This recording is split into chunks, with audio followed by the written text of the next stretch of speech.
5 days akong hindi natulog para makuha lang yung $1. As a small content creator, hindi siya madali. Hindi siya gano'n kadali.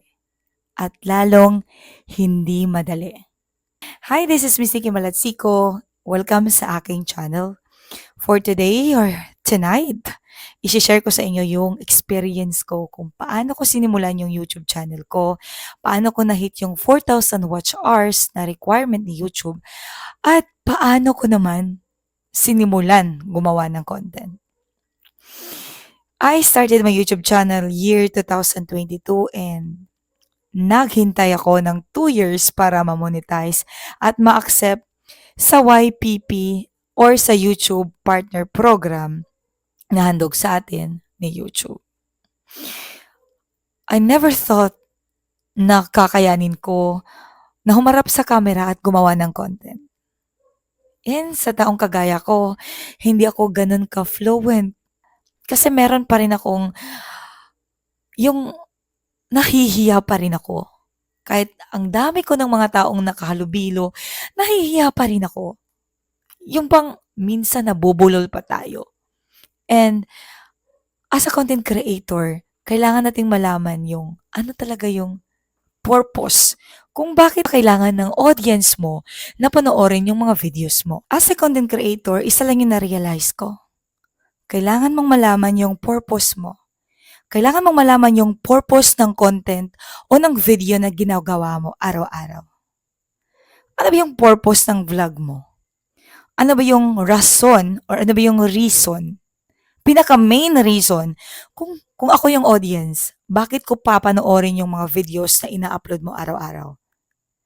Ano ba yung value na makukuha ko? Ano ba yung mga matutunan ko from your vlogs, from your content? And yun yung dapat tinututukan ng isang content creator, yung purpose ng video. Hindi lang yung tinatawag nating niche, dapat ganito yung intro, dapat laging ganito, naka-uniform, nakaganyan. But you have to look for the purpose. Purpose ng video or ng videos na ina-upload mo. And gusto kong i-share sa inyo ang 10 tips kung paano nyo simulan, kung paano kayo magsimula, at para magpatuloy kayo. Kasi sa experience ko talagang munti ka na talaga ako mag-quit. Like, I waited 2 years. Ang tagal ng 2 years para lang ma-monetize. And it's been 1 week and I never imagined na makakaya ko pala siya with the help of the Lord.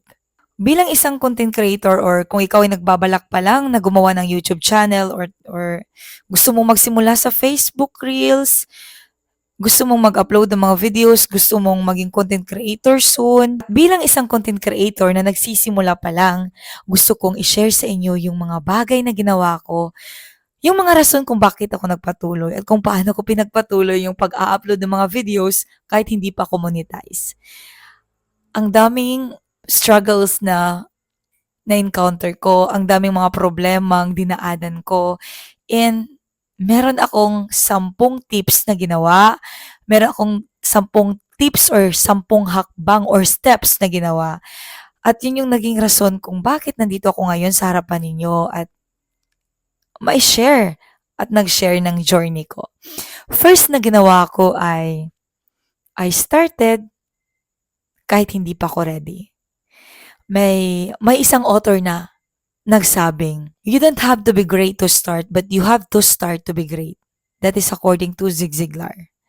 At doon ko na-realize yung lahat. Hindi ka pa ba magsa-start kasi hindi ka pa ready? Aantayin mo pa ba yung next year na yon after 11 months bago ka mag-start? Or bago ka mag-start? Normal lang naman na hindi ka magiging perfect sa first upload mo, second upload mo, or even fourth upload mo. Hindi ka talaga magiging perfect kasi nagsisimula ka pa lang. Yung kagaya ng sinabi ni Zig Ziglar, you don't have to be great to start, but you have to start to be great. Nakaka-inspire, di ba? Kasi paano mo malalaman na meron ka palang mga bagay na need mong i-improve sa sarili mo kung ngayon pa lang hindi mo kayang magsimula kasi hindi ka ready. And para sa akin hindi siya enough na rason na sabihin mong, "Ay hindi pa ako ready, hindi ko muna sisimulang mag-upload." Hindi mo malalaman kung anong dapat mong gawin. Hindi mo malalaman kung ano yung mga dapat i-improve mo sa sarili mo kung hindi mo sisimulan ngayon. And that is the first tip na ginawa ko. Kung gusto mo magsimulang magkaroon ng YouTube channel, you start. Kung gusto mo magkaroon ng Facebook page, gusto mong mag-create ng mga reels, yung mga motivational reels or yung mga jokes na magbibigay ng good vibes sa mga tao, then you start. And wag mong isipin na, ay, baka pangit yung videos ko. Ay, baka yung first upload ko, hindi ako i-follow kasi ang pangit, yung ganon. No. You don't have to be great to start, but you have to start to be great. Again ha, babalik-balikan ko yung statement na yun kasi gusto kong i-remind din sa inyo na hindi mo kailangang maging perfect sa first performance mo, sa first upload mo, para makapag-start ka. At ang pangalawang hakbang na ginawa ko, yung second step na ginawa ko ay embrace your rejections. Embrace your rejections. Simple lang. Last year, 2024, I applied sa YouTube monetization. And yeah, na-reject ako ng pangalawang beses. But after noon, hindi talaga ako sumuko kasi alam ko na ibibigay talaga ni Lord yung kahilingan ko na mamonetize sa YouTube or ang magkaroon ng ads sa aking mga videos. Hindi ako tumigil. Ang ginawa ko, I embrace the rejections. Ginawa ko as motivation yung rejections na na-receive ko. Kasi kung titigil ka dahil na-reject ka ng first, ng pangalawang apply mo, ng pangatlo, tapos titigil ka na agad, then sayang. Ba't ka pa nagsimula kung hindi mo rin tatapusin, di ba? You have to embrace your rejections.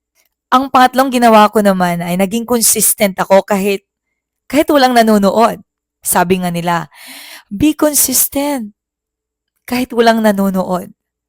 Huwag mo sabihin sa sarili mo na, ay, hindi na ako mag-upload kasi meron lang naman akong 99 views sa YouTube. Meron lang naman akong 100 views sa Facebook. Ay, hindi na ako mag-upload. No. Be consistent pa rin. Malay mo, sa 5 videos na in-upload mo, may isa dyan na mag-viral. May 2 dyan na mag-viral. At normal yan na hindi talaga sa first upload mo talagang magba-viral yan. At hindi mo rin may expect na saan sa pangalawa, pangatlo, pang-apat, pang-5 ay magba-viral agad. Be consistent kahit walang nanonood. Ang next naman na ginawa ko ay I celebrate the small wins. Kailangan nating i-celebrate yung mga maliliit na tagumpay na binigay ni Lord sa atin. Kagaya ng, for example, naabot mo na ang 4,000 watch hours or nagkaroon ka na ng 500 subscribers or even 1,000 subscribers or even 200 subscribers, then you celebrate. Sabihin, share mo yung sa mga tao na trusted friends mo, i-share mo doon. Pwede mong i-share sa family mo. Pwede mong i-share sa loved ones mo. Kasi, ang pag-celebrate ng mga maliliit na mga tagumpay ay magbibigay din sa iyo ng motivation na magpatuloy. Ang next naman na ginawa ko ay I surround myself with positive people and supportive people. Kasi yung mga bagay na yon, alam mo kasi kung gusto mong mag-success sa buhay, kailangan yung mga taong nakapalibot sa iyo ay positibo. Kung gusto mong mag-success sa buhay, kailangan yung mga taong nakapalibot sa iyo ay suportado ka. Napaka-importanting bagay yon sa atin, lalong-lalo sa mga nagsisimula pang maggawa ng content kagaya ko. I also followed content creators na nagsishare ng mga journey nila, kung paano sila nagsimula, kung paano sila nakasurvive sa buhay. Next naman na ginawa ko ay I always remember that success takes time. Hindi naman yan magic or isang sili lang na pag nilagay mo dyan, ang anghang-anghang na, 'di ba? You have to work for it. You have to pray a lot para sa bagay na 'yan. It takes time. Di bali nang abot ng 2 years, di bali nang aabot ng 1 year. Kung after naman yan, magpapakita yung success sa'yo. So you have to wait, you have to pray, you have to be consistent sa content mo na makakapagbigay ka ng value sa mga viewers mo. Yun yung dapat i-goal ng isang content creator at ng mga nagsisimula pa kagaya ko. At ang huling ginawa ko ay inisip ko na my story can inspire other people. Your story can inspire other people. Your journey can inspire other people. Kung naging successful ka ngayon sa buhay mo, kung ano yung mga ginawa mo noon, pwede mo yung i-share sa mga taong nangangarap pa lang. Pwede mong gawing testimony sa ibang tao. At kung ikaw ay nagsisimula pa lamang, huwag kang tumigil. Isipin mo, your story can inspire people. Kaya huwag kang tumigil. See you sa next vlog ko. Bye!